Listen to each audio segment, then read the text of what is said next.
But this mind of bodhicitta is this most far-reaching attitude where we think in terms of achieving our greatest potential, waking ourselves up completely in the state of Buddhahood, developing all of our qualities so that we can then be of the greatest possible benefit to others. So as we continue this exploration of how we find, strength and courage, peace in the midst of challenging times, do this with this greater motivation, desiring to become the greatest benefit to all beings.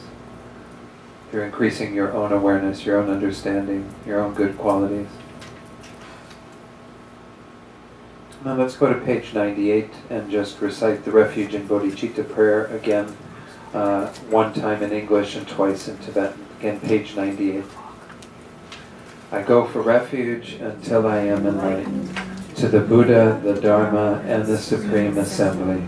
By the merits I create through listening to the Dharma, may I become a Buddha in order to benefit all sentient beings. Sangye chodang soki choknam la, jangchu bardu dakni kyapsu chi, daki chanyen gibe sonam ki, dola penchir sangye drupar sho. Sangye chodam soki choknam la, jangchu bardu dakni kyapsu chi, daki chanyen gibe sonam ki, dola penchir sangye drupar sho. Okay, so we again spent most of the morning looking at this first of the three topics I'm talking about today, which is confronting and working with our fear, because we recognize that there's an undercurrent of fear to a lot of what we have in terms of our difficulty in working with these times that we're going through. Again, whatever we find challenging in our particular lives or in the periods of time that we're living. So the first idea in working with fear was to understand karma and renunciation, to understand that this is a creation of our own past actions, has something to teach us, therefore, about how we created that, therefore we can uncreate it, we can do the things that will be in response to that. And then also how we can channel that into renunciation, this concept of turning away from this unsatisfactory state that we're dealing with. So any questions on that before we go on to the second technique or the second thing that, again, this is not by any means inclusive of everything. These are just some of the main ideas. So the second idea that His Holiness put forward in his policy of kindness when he was asked about deep fears, because he says, also, someone who is engaging in the bodhisattva practices seeks to take others' suffering onto himself or herself. When you have fear, you can think, others have fear similar to this. May I take to myself all of their fears? So this is speaking to this practice of Tonglen that I mentioned earlier. And I've talked about this a little bit, particularly in regard to bodhicitta, in regard to learning to like problems. But the concept of Tonglen is that we allow ourselves through our own experience of suffering to have an empathy for the suffering of others, and even cultivate that wish that we could be the agent of removing that suffering, which is of course what we're trying to do in developing bodhicitta, this mind that aspires to become a Buddha to benefit all beings. That we have to have that wish that we could actually be the agent of helping beings to be free from suffering. So we go to this extreme of thinking we will actually take on their suffering, take their suffering away and experience it ourselves so that others won't have to experience that. Now, can we actually do that? If you had somebody who was was in a bed, sick with the flu and fever and whatever, can you sit there and through your wish take on their fever and illness and they get completely well and you're now completely miserable and in bed? Very unlikely that you'll be able to actually do that. Why do we do this then? Because we want to train in that kind of courageous attitude of wanting to be able to be that compassionate, that we would actually take on the suffering of others. I think I shared this the other night, but one of Pema Chodron's teachers was asked if he was afraid if he did this Tonglen around cancer, for example, if he said, I'm going to take on this person's cancer and give them freedom from cancer, what have you. Aren't you afraid you're actually going to get cancer? And the Lama said, nothing would make me happier. So, that's the level of enthusiasm that one would want to have for this concept of willingly taking on the suffering of others. But can you actually do that? Very unlikely. And I think they say these high lamas, some great practitioners might be able to manifest some of that. They take that on and they show some of the aspects of that. But essentially there's the law of karma at play here, and sentient beings are experiencing the fruitions of their own actions in terms of that particular thing that's manifesting, and very hard once more to interrupt that karma once it's manifested. So it would be very hard for someone to actually take upon the suffering of others. But we have to train in being that courageous. So His Holiness is simply saying when we're having fear, so we've invited fear in, we've taken a look at it, understood where it's come from, but we can also use this technique of generating compassion for others in their fear. For others who are experiencing the other types of suffering that have led them into that state. So we can have that strong conviction to take that away, to take that onto ourselves. Then he continues, he says, even though you are opening yourself to greater suffering, taking greater suffering to yourself, your fear lessens. And it is kind of interesting, one of the most, kind of challenging times in my life was when I was caring for my first partner who passed away in 1992, but there was something about kind of being totally involved, and I wasn't practicing any of this. I didn't even know about any of Tibetan Buddhism or what have you at that time. But when you're kind of there with somebody, helping them through their suffering, and many of you have had a similar experience when you cared for a child or a parent or whatever, your fear does lessen because you feel like you're taking part in some way, you're helping in some way, you're assisting in some way. You might not think the mind of Tonglen helps in any way, because in the moment it may not help. As I said, it'd be very hard for the suffering of another being to actually be taken away. But it does help.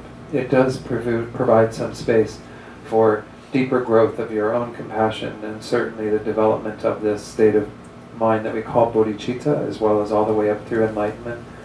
So I think that fear can lessen greatly when we are more compassionate, and when we're taking that principal role of being the person who's going to help alleviate that. As I said, when you're involved with the care of another person, you can see it very clearly that it's actually a very empowering position to be in, and your fear isn't quite as great. Anyone want to share anything on that themselves? What is self-compassion?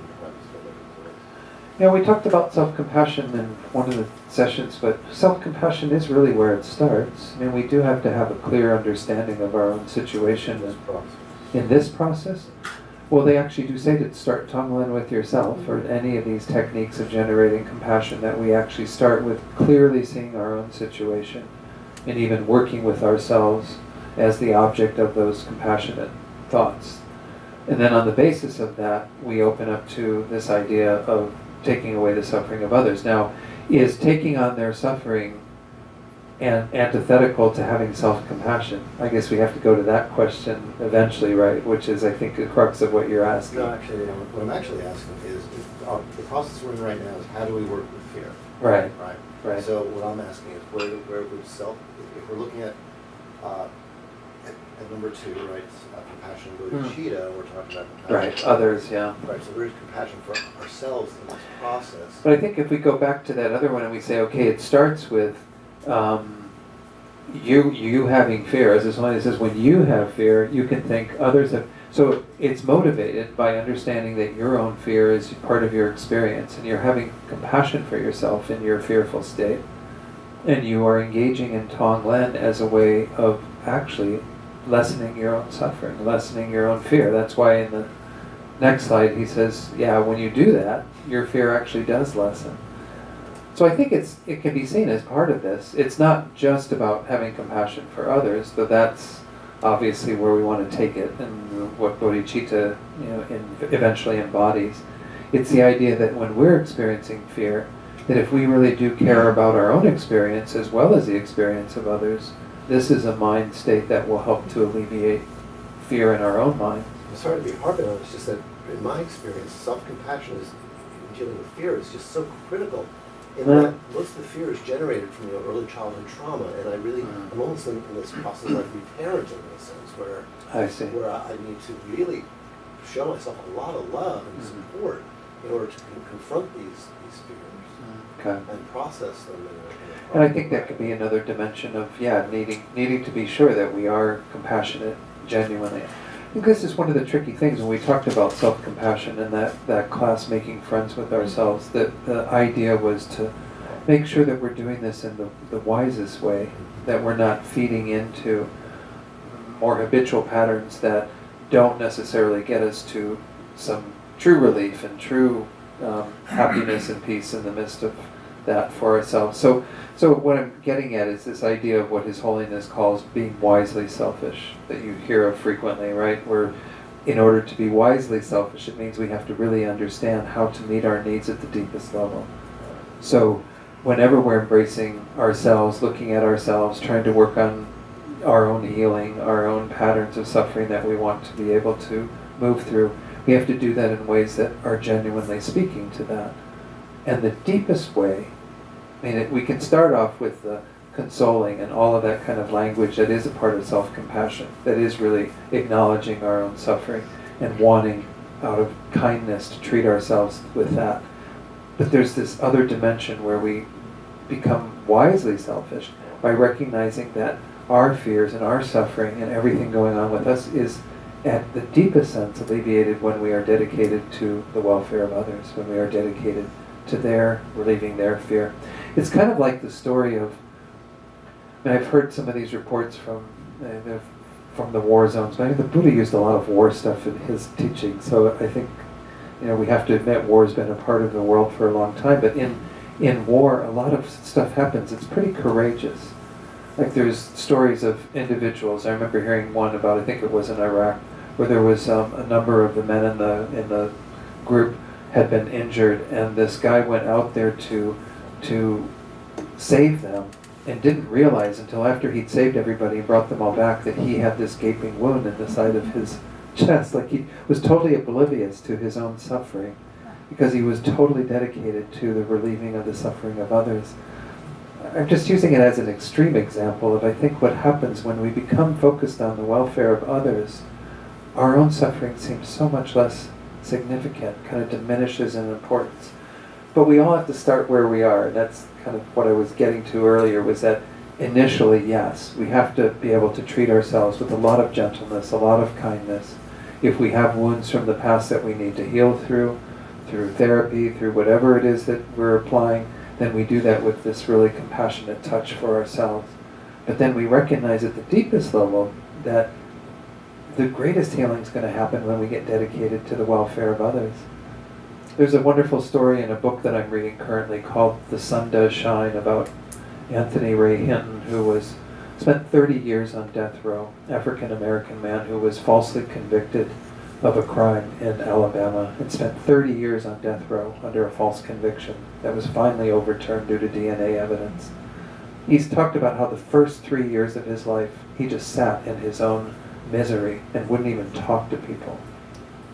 And then there was one night where he heard one of the other guys on death row crying, and this kind of broke him out of his shell a bit, and he asked him why he was crying, and he said, I just found out my mother died. And Anthony Ray Hinton's heart opened up for this other man, and it totally transformed his experience of his own suffering. He immediately found that the only way he was going to get through however many years it took before he was released, because at that time he had no idea how long he was going to be in prison. The only way he was going to survive was by having compassion for others. So I don't know, I'm giving you a few things. I agree with you with that, the deeper level. Yeah. It is. I've experienced it personally, there's no question about it, in service to others. But again, just in general, talking about compassion, it seemed to me, it skipped this little nice aspect of caring for ourselves. Right. And that's a bit of the first one, though. Let me just go back to this. When we say the first one of karma and renunciation, actually that's part of what we generally call the small and the middle scope and the long rim. Those are actually how I frame self-compassion, really understanding our own situation and see that we need to be responsible for our own suffering and helping our own selves in that genuine way. And that's where it all starts. And then there's this extension of that to others that becomes an even deeper wellspring of happiness and well-being for ourselves. So anyway, but no, I completely acknowledge. And it's, I didn't mean to sort of skip over self-compassion there in any way, but I appreciate you bringing that up. Then, yeah, Len, and let me... Well, I think to both of your points, like that self-compassion is how I see it as it develops the empathy to strengthen the capacity to feel for ourselves and others. And having a children's teacher, Frankel wrote, just published a book about tenderness. And he talks a lot about how self-compassion is a tool that can be utilized for even greater compassion and vice versa, to treat oneself as the other and the other you can see oneself. Right. You can see that Good. in ourselves. Good.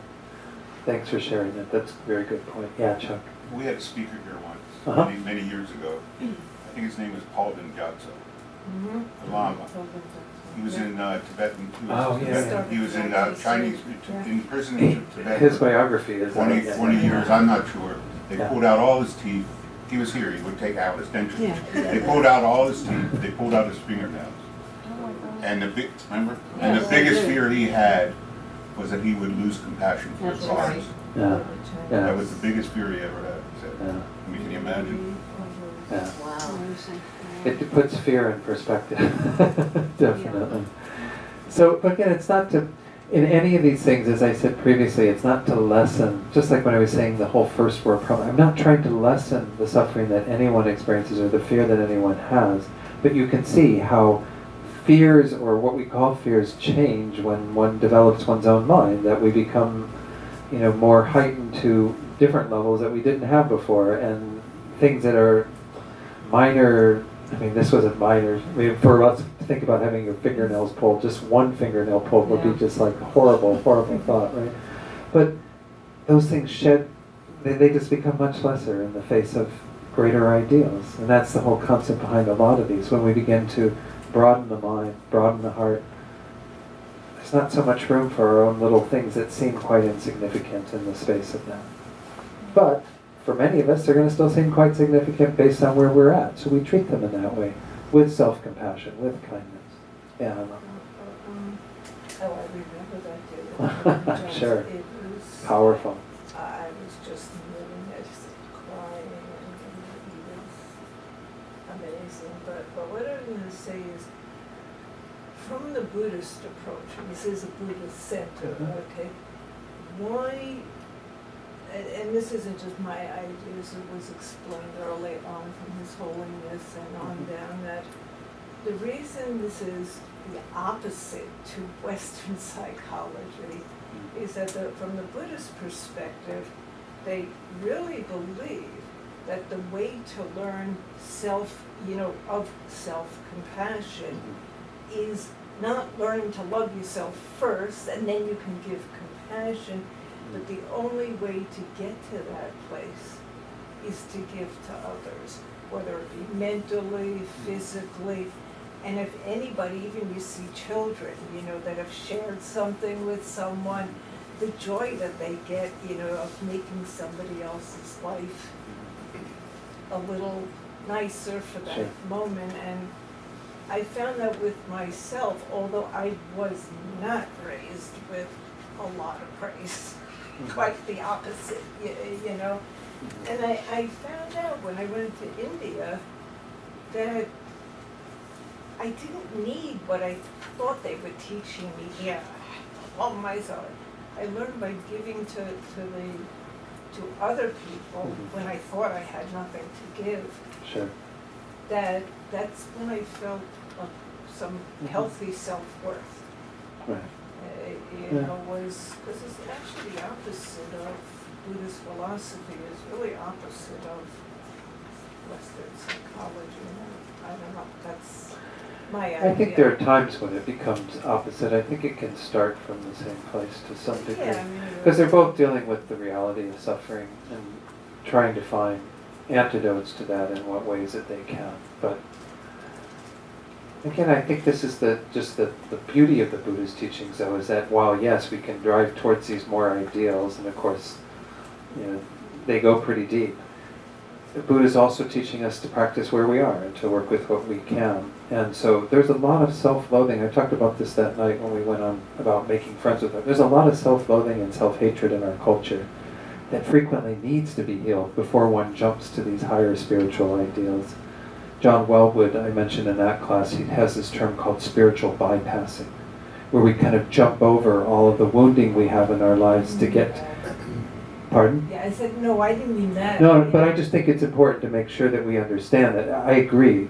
In the end, our happiness comes from being focused on others, as His Holiness says, this is being wisely selfish.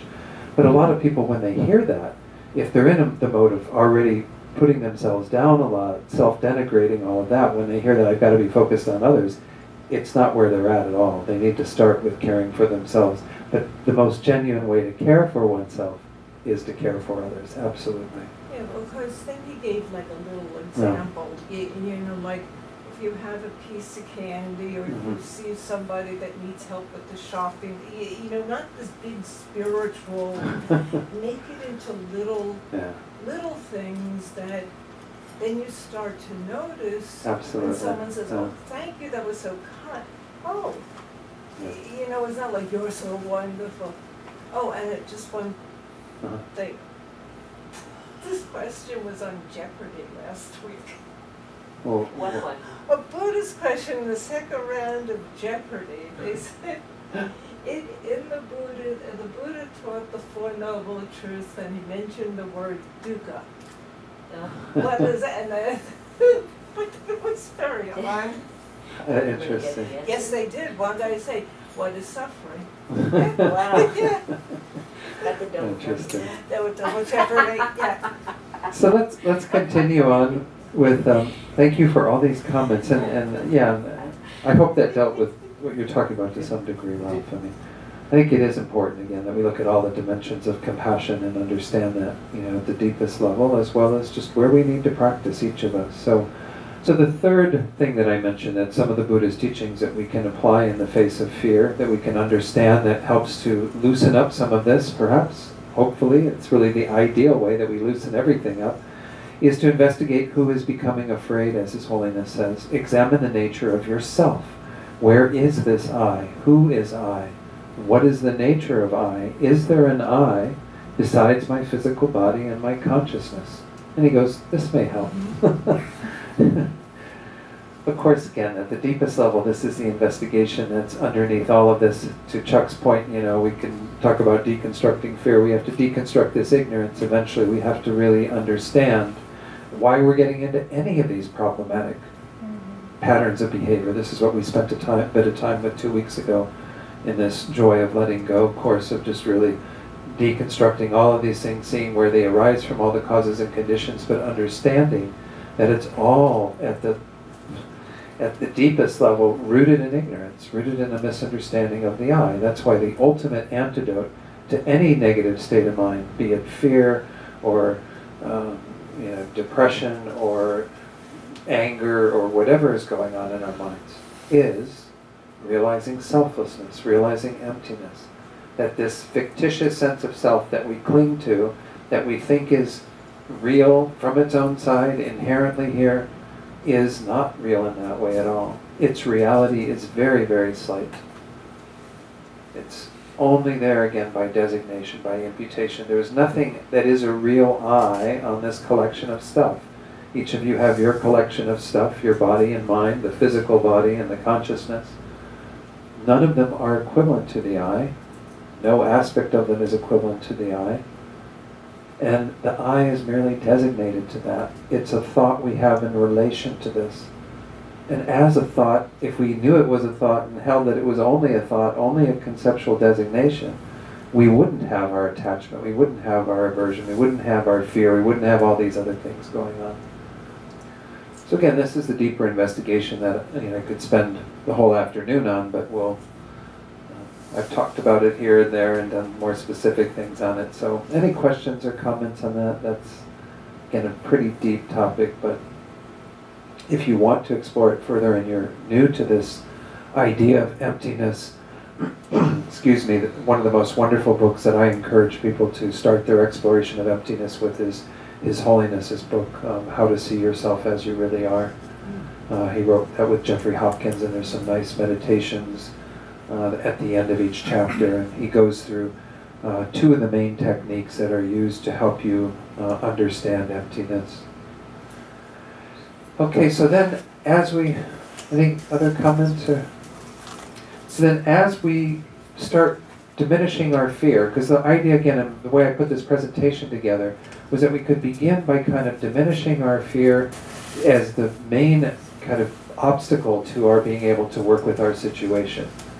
And obviously we can do a lot more work to continue that whole process. But once we get to a place where we've got a bit more of this fearlessness, and fearlessness as a full result isn't going to come till further down the road, but nonetheless is something we can begin to embody.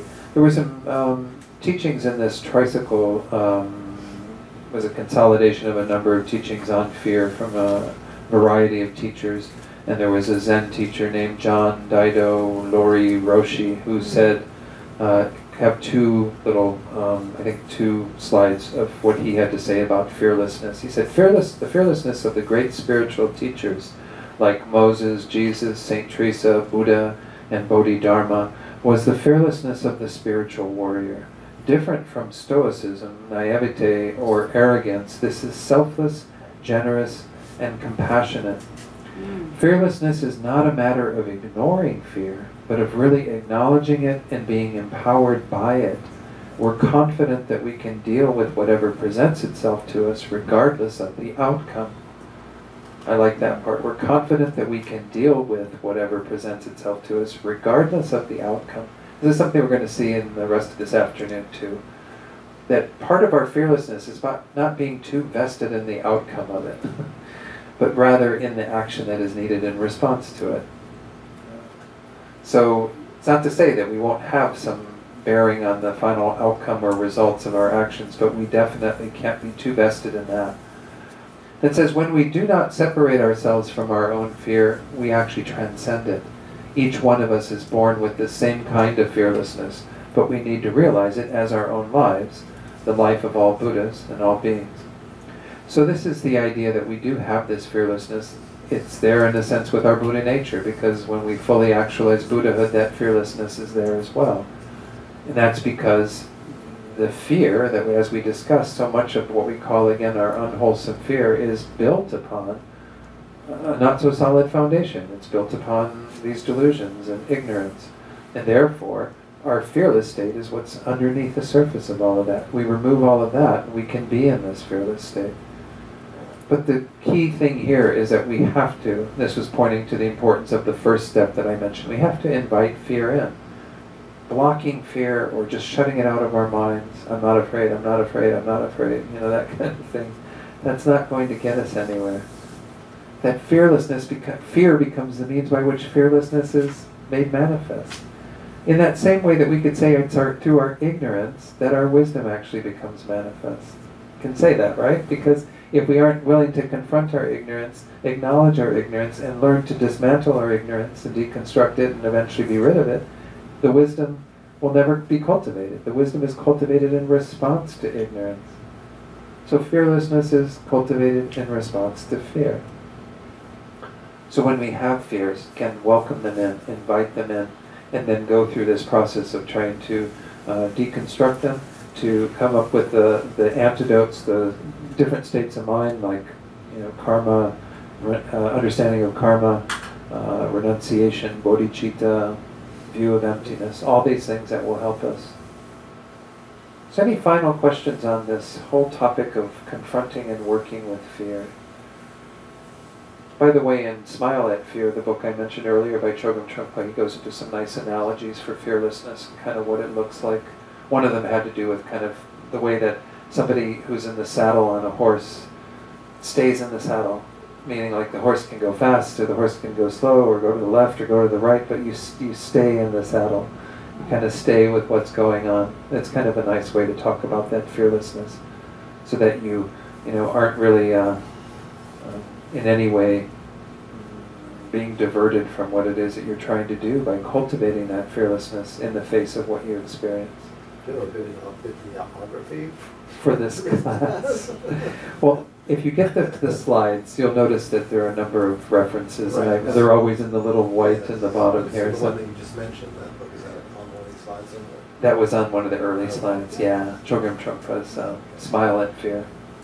I've read it. I can't say that it's. I mean, there are some many parts of it I really like, and there are some parts. Chogyam Trungpa is one of the teachers I find doesn't really speak to me as clearly as like Lama Yeshe or the teachers in our tradition. But that's not everybody's experience. I mean, again, it's very subjective. Some people really, really dig into Chogyam Trungpa's teachings and love them. I don't know if anyone else wants to speak to that. But okay, let's go on to the second topic for today, which was cultivating a new perspective. Now, I've already touched on some elements of this, but I think it is a kind of separate step. The whole looking at fear was once more to acknowledge that this is perhaps the undercurrent, or maybe one of the main obstacles we have to working with what's going on. As we talked about earlier when you shared your own response to that question about how you think things are going in the world, and what that makes you feel like. Fear induces a lot of that helplessness, that paralysis, as we saw. So if we can work with our fear, develop some understanding of that, then the next step is really to have a different... Say hello, hello, hello, hello. Not hello, but hello.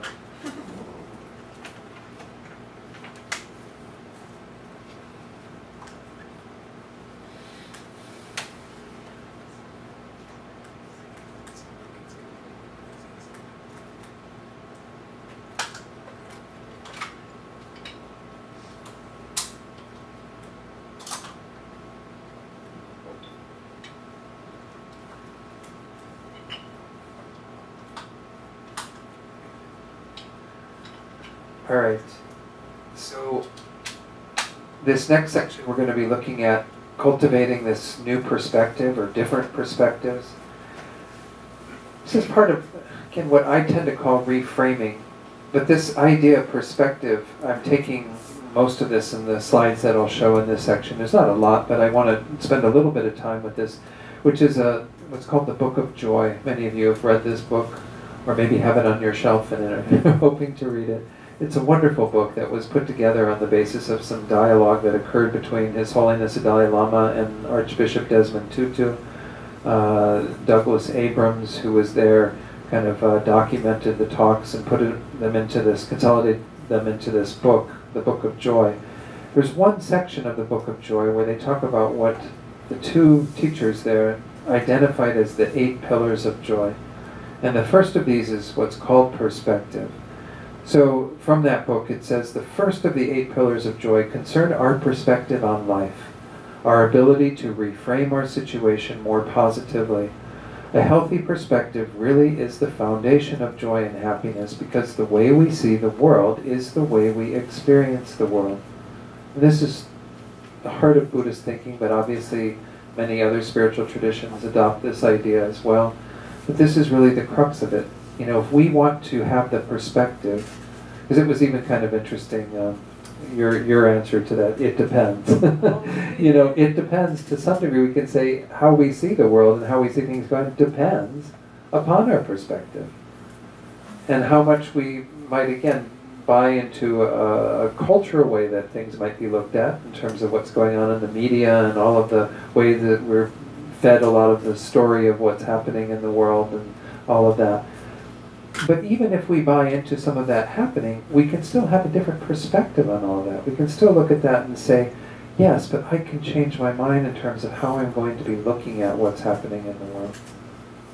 It all depends. How we are seeing things and how we feel on the basis of that depends greatly on our perspective. Changing the way we see the world in turn changes the way we feel and the way we act, which changes the world itself. This is the whole principle of karma. is that we do change the world by the way we think and act. You know, how we embody different thought processes, different perspectives, actually does change the world. Or as the Buddha says in the Dhammapada, with our mind we create our own world.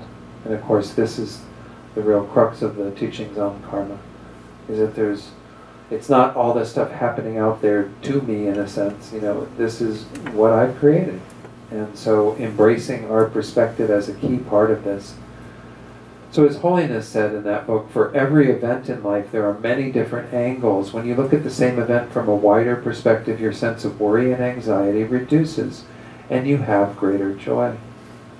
So I mean, we were talking earlier about, you know, what happened in Tibet in terms of the occupation of Tibet by the Chinese. And from one perspective, certainly, it was a horrible thing to have occurred, to the destruction to the monasteries, the deaths, the people who have been tortured and imprisoned, what's going on in Tibet still to this day, occupied Tibet, to the native peoples of Tibet. So much that's happened that is really awful from that angle.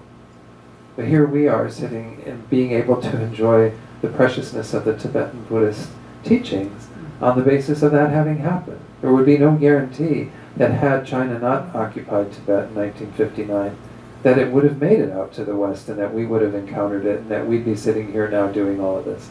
Lama Yeshe and Lama Zopa would still be in Tibet, studying and doing whatever they do. We may not have ever met them. You know what I'm saying? It's like you can have different angles and different perspectives that change how you look at it. They don't deny that you could look at it from that other perspective, but it allows you to have a different view, to be able to look at the same event from a wider perspective. And of course some of that is time-bound, as we see. I mean, I mentioned this woman before, Dr. Edith Eva Eger, who was an Auschwitz survivor from Hungary. She often quotes her fellow Auschwitz survivor, Viktor Frankel, who said that our perspective toward life is our final and ultimate freedom. He spoke to the fact that he realized that that was the one thing that the Nazis could not take away from him. In the midst of all of that suffering, they could not take away how he chose to see his suffering, how he chose to see his life, which was the key to why he felt he survived, because he was able to reframe it in a more positive way, a better perspective. Dr. Egger speaks to the same thing with regard to her experience. So Viktor Frankl's quote that actually this comes from says, everything can be taken from a person, but one thing, the last of the human freedoms, to choose one's attitude in any given set of circumstances, to choose one's own way. So certainly in these times that we're calling trying or challenging or difficult, we have that opportunity as well to look at this and say, how will I choose to see this? What is my perspective on what's happening in the world? And it's not denying what is going on. I mean, it's not denying what we can come to know of as facts, not, fake news.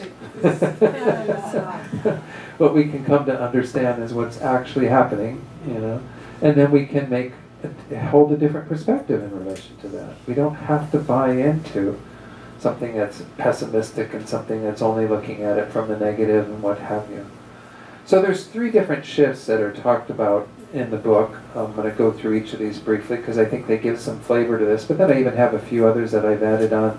Having a larger or wider perspective, in other words, sort of seeing the big picture, holding a long-term perspective, understanding that things change over time.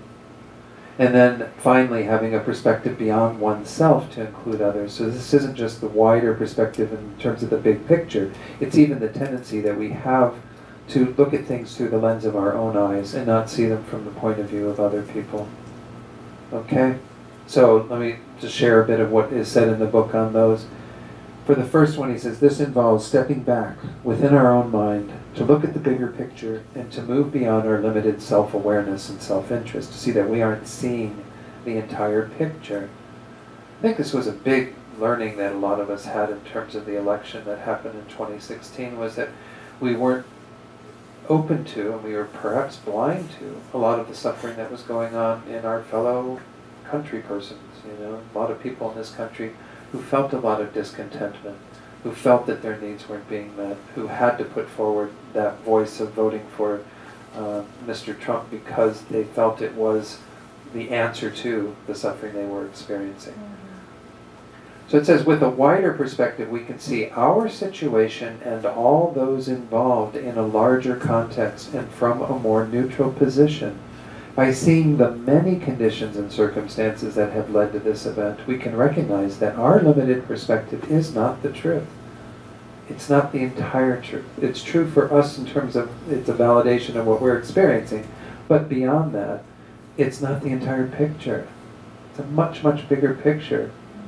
You know, what led to what happened here, what led to what happened in Britain with the Brexit decision, what led to happen in any of these places in the world where there's shifting and change and even some turmoil and what have you. So kind of getting out of this very narrow perspective to have the broader picture. The next one is having a long-term perspective. This means to not be solely focused on the short-term and immediate experience, but to see how in time things can change in many ways, even for the better. So this is a helpful one to have, is to recognize we get so caught up in the immediate. We're so focused on like this, and I know they have this whole thing of, in Buddhism about being in the present. But it doesn't, it shouldn't be interpreted in terms of I only see what's happening now as the absolute reality, because once more we are dealing with a dynamic situation. We're not dealing with something that stays eternally the same. We're dealing with things that actually change and can be changed. So on this, they said in the book, by stepping back we can also see the long view, have a clearer understanding of our actions and our problems in the larger frame of our life. You know, not get so caught up in the immediate, not get so caught up in just what's happening in the moment. This allows us to see that even though our situation may seem challenging now, from the vantage point of a month or a year or a decade, these challenges will seem much more manageable. And I can say that this is true to some degree. I mean, yes, there's been a lot that's transpired since inauguration in 2017. You know, this president has taken office, so it's a year and a half that we've had him doing a variety of things. But, you know, the vantage point of where mine was at, for example, the day after the election, and remember what your mind was like the day after the election, those of you who, again, I can't take for granted that everybody in the room or everybody listening to this, you know, feels the same way as I do, but for me it was a pretty big shock to wake up that morning and to face that reality. And over time, things have changed. And things will be very different 10 years from now, when it's a whole new president in office. Well, it'll be more, hopefully, before 10 years, but, but in 10 years there will definitely be someone else in office. If, you know, democracy continues to take place in this country, what have you. But so this is, you know, things will change over time, and things often change for the better, or we at least gain something from them so that we can look back on them, not with totally, you know, calling them a problem or difficulty. So there's this silver lining thought experiment that Thupten Jinpa suggested as part of the book. He was there as His Holiness's translator. Many of you have heard of him. He's a writer himself, and he said, take something bad that happened in the past and then consider all the good that came out of it. I mean, do that yourself. You know, that can be a little exercise to do when you leave here, is just to go back and look at some of the difficulties you had now. At the times in your life where you really felt like that was a horrible experience when you were in the midst of it. But now look at it and see the things that maybe came out of it that were quite positive. Maybe the lessons that you learned, the way that you grew from that, maybe other connections that you developed on the basis of that, or interests that were sparked. I talked earlier about my losing my partner in 1992. That was the doorway through which I found Tibetan Buddhism. I started reading Sogyal Rinpoche's Tibetan Book of Living and Dying, and it answered so many questions about what I was going through and helped me to formulate, you know, my own intention to move in that direction. So that's definitely a silver lining to that whole experience, which was not a pleasant one at the time at all. So I think we have that opportunity. And these are, again, just introducing this concept of how we look at things, how we choose to have a perspective can change what we're even experiencing in the moment, because we can see that, for example, over time, this could actually be the most positive thing for this country, to have this man in office.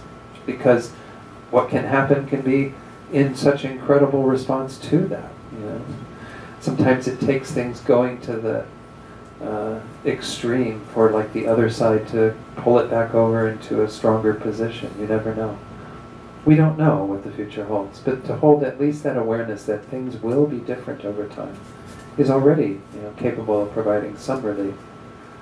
The third one was not just this wider perspective, but to get to this idea of just being so caught up in an individualistic point of view. We only see kind of how it affects us, our own needs, and we have to go to a more collective one in which the needs of others are taken into account.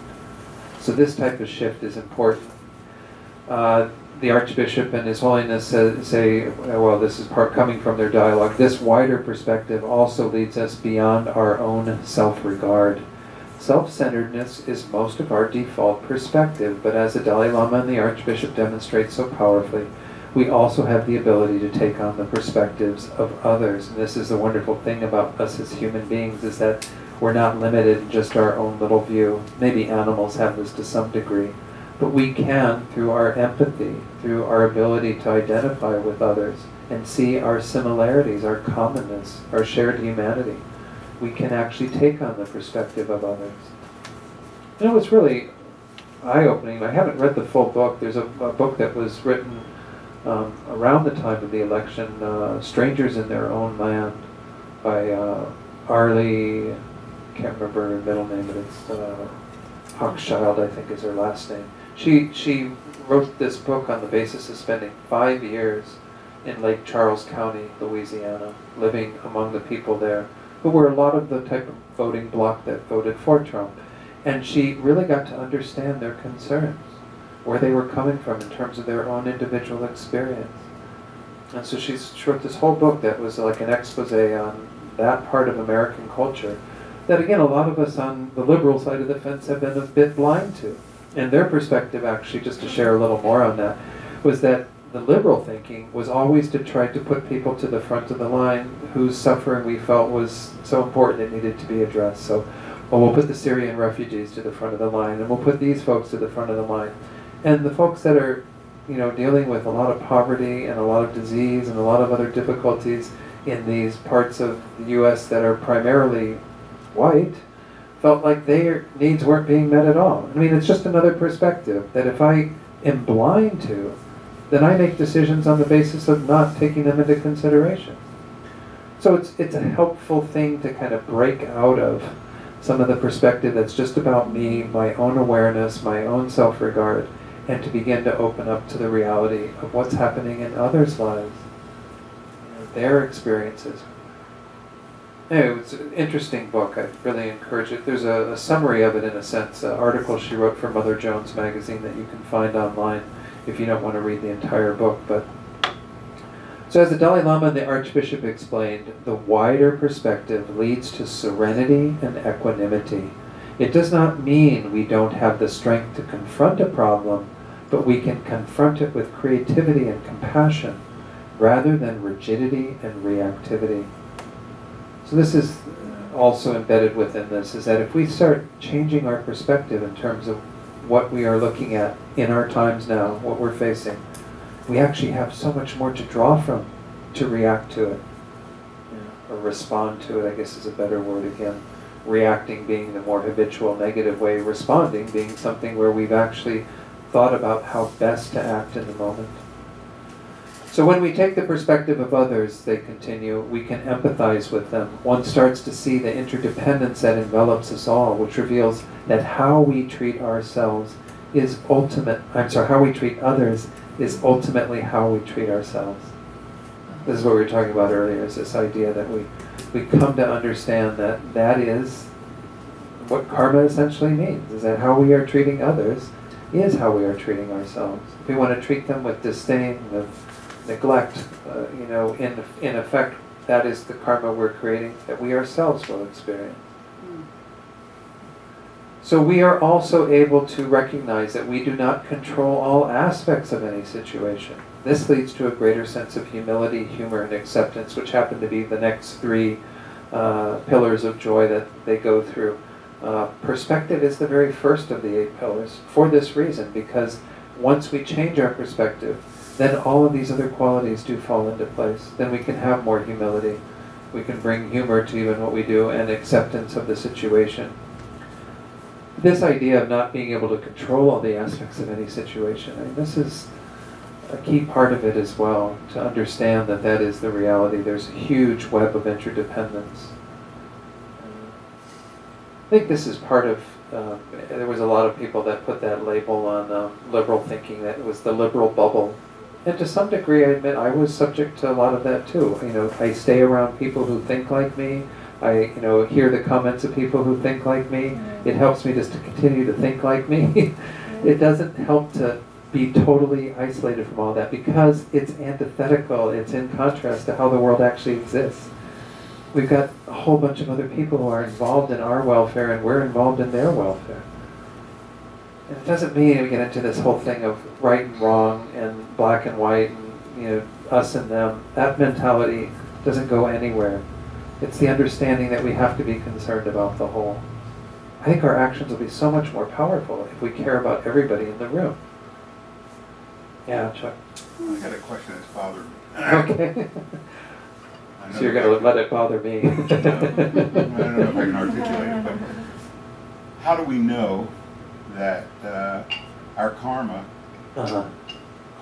is not determining the way we react with other people, as opposed to it's free will or it's our choice?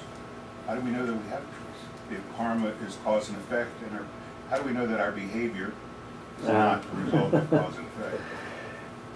Well, And how do we know that we have free will? What were you going to say?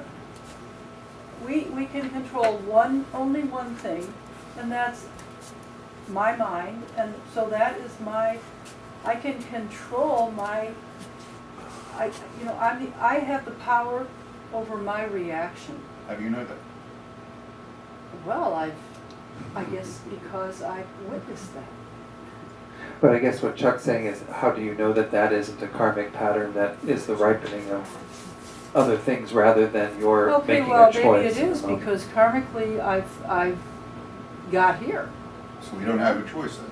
Well, but see, this would then make it sound like karma's got its own construction. We are constructing karma in every moment, Yes, under the influence of our karma to some degree. But if it were absolute, then we'd all be one thing or the other. We'd all be totally good or we'd be totally bad. But our basic nature is totally peaceful. Sure, at the deepest level that we've been scared to. It's just going in and out. So I guess at some level, I mean, in an existential way, do we have any idea what's going on in terms of the patterning that's influencing our thinking at any particular moment? I agree with Katrina that we do have some control, obviously, and the whole teachings of Buddha are to introduce that concept so that we each have that cognizance and then act accordingly within the understanding of that control.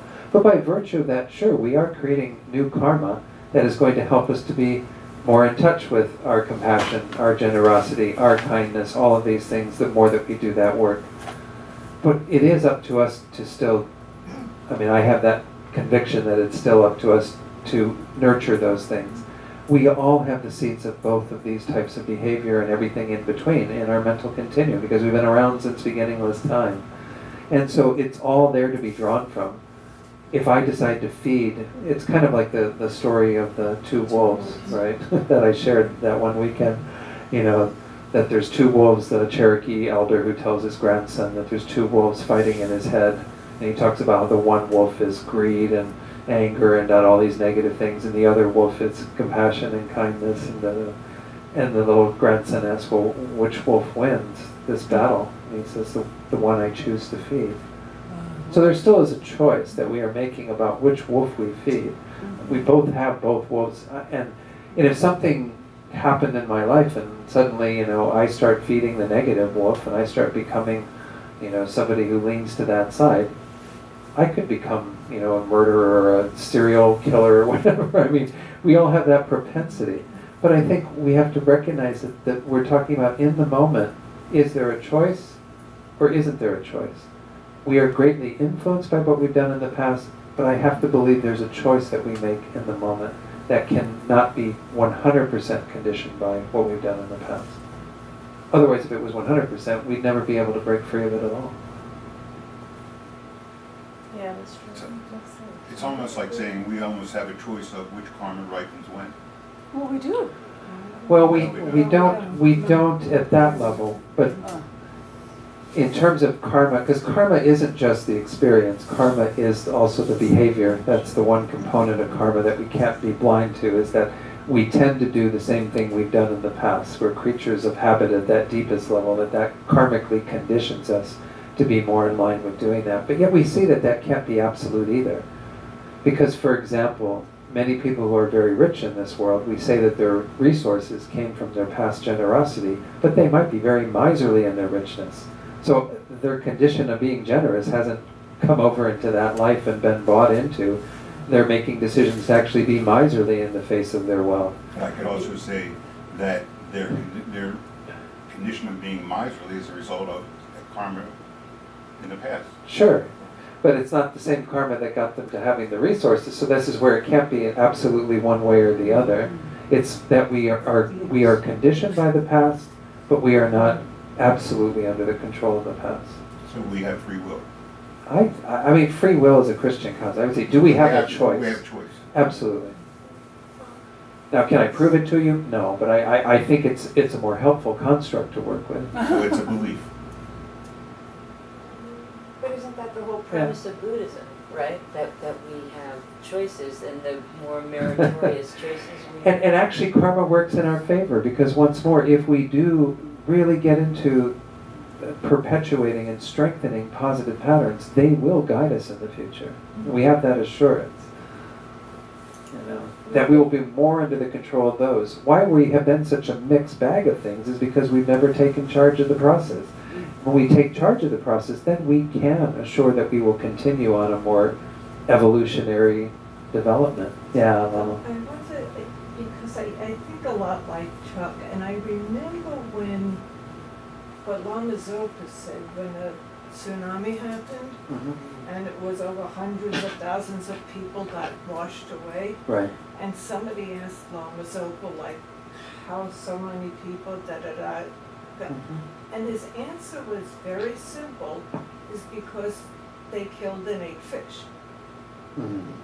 And I couldn't wrap my, which goes to what, we're not separate. It's like our own, Sure. it's all collective karma. I mean, that's how karma's been explained. I mean, it's not. And so in that case, it's sort of, like at first I didn't understand it at all. But if it goes to sort of what Chuck was saying, on a collective level, like,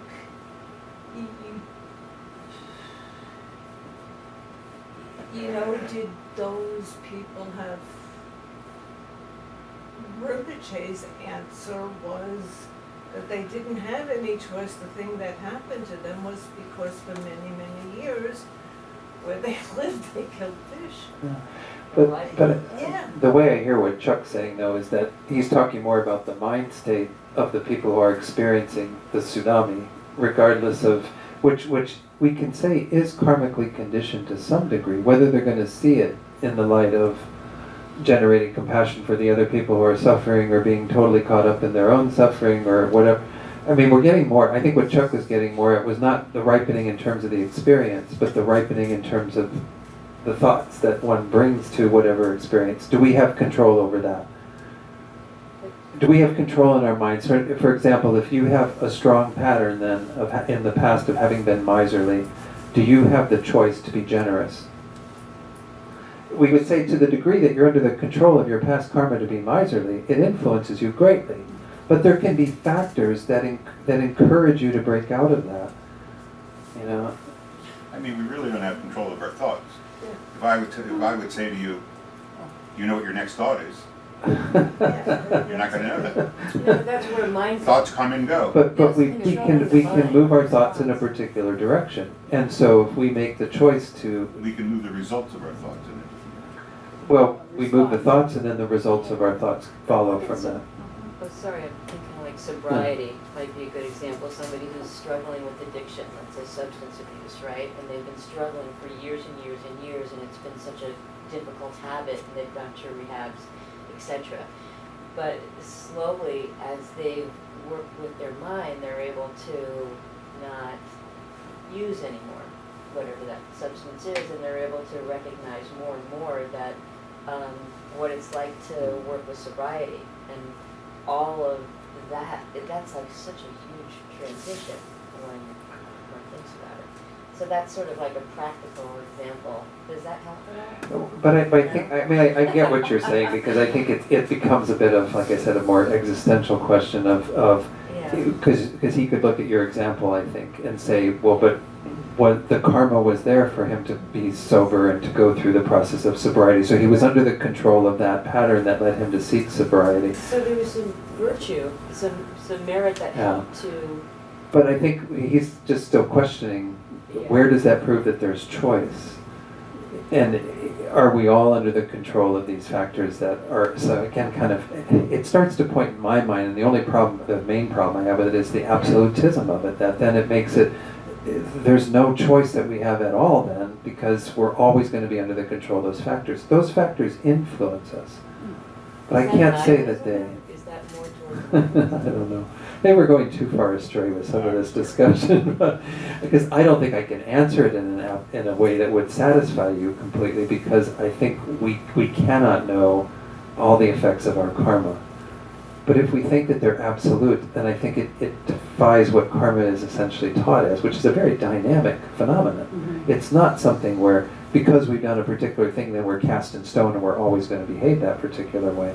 But rather that there is a choice that can be introduced due to a variety of factors, which also are somewhat karmically influenced. Why do you have the karma to meet with Lama Zopa in this life? And da-da-da, they often talk about that, right? You know, to have the karma to meet these lamas. Well, that means that we've created some seed in the past that is ripened, and then that person has an influence on us, and then we make decisions about how we change our minds. You know, it becomes very complex. But it still is rooted in the idea that we have the potential to make decisions and change. Some people meet Lama Zopa, they have the karma to meet him, and they go, didn't really get much out of that, and they go off and party, you know, and do whatever they want to do, you know. Anyway, let's take a break. Can discuss amongst yourselves.